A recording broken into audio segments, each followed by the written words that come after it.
todos los congresistas que nos han apoyado,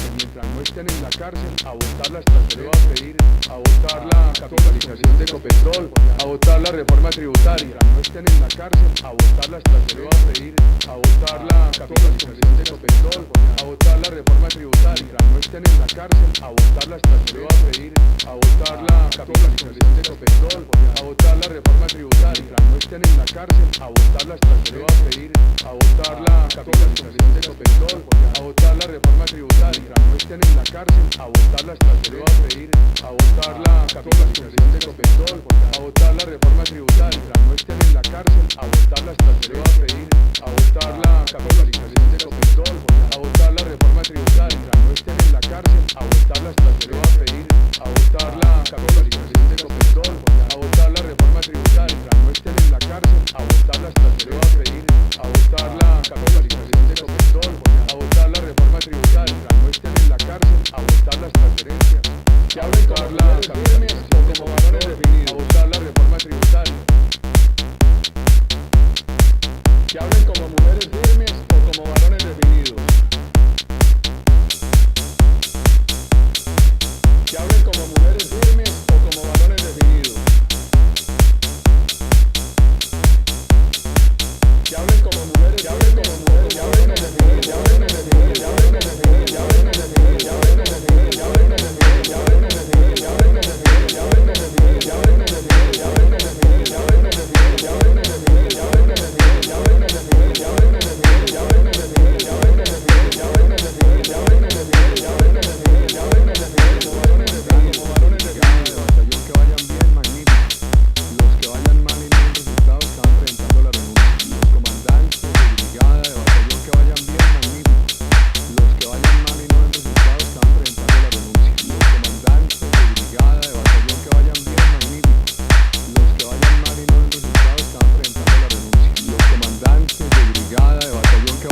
hacer para que hagan la paz, quieran hacer la paz, decirles terroristas, yo no tengo inconveniente en decirles arcángeles.